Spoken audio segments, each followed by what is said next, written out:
Ako din sa OFW nalipad sa Saudi para makuha na akong panginhanglan sa akong pamilya. Ako ang nabiktima atong pag tayo na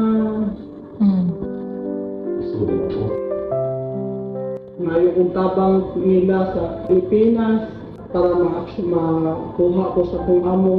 Sila ka adlaw nga nagkulong sa akong kwarto kay laging hadlok na ko nila. Pagibaharan ako sa ato sa akong amo na ang sumbong ko sa iyang inahan. Balikan ko niya kung dili ko pauli o unsa pa diha. Ako'y mamatay o dili na ko dili ko mo istorya sa akong pamilya.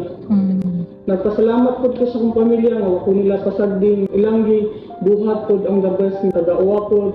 Ako sanggi paningkamutan nga kanang time nga 4 days nga wala ko'y kaon, wala kuan pahuway, stress na kay ko. Kung di pa muna ang akong anak nga mauli ko nga kuan ko kanang buhi pa ko. Giduol sa akong pamilya ang taga-uwa diri MWO, then diri sa ang mayor SWD naghuwat-huwat man siya ko nga successful ko. Nagpray ko nga kanang mauli ko. Salamat ninyo tanan nga nagtabang nako, mga friends, relatives, tanan OWA, Mayor Mix Dorano, salamat sa peace office na si Sir Romil.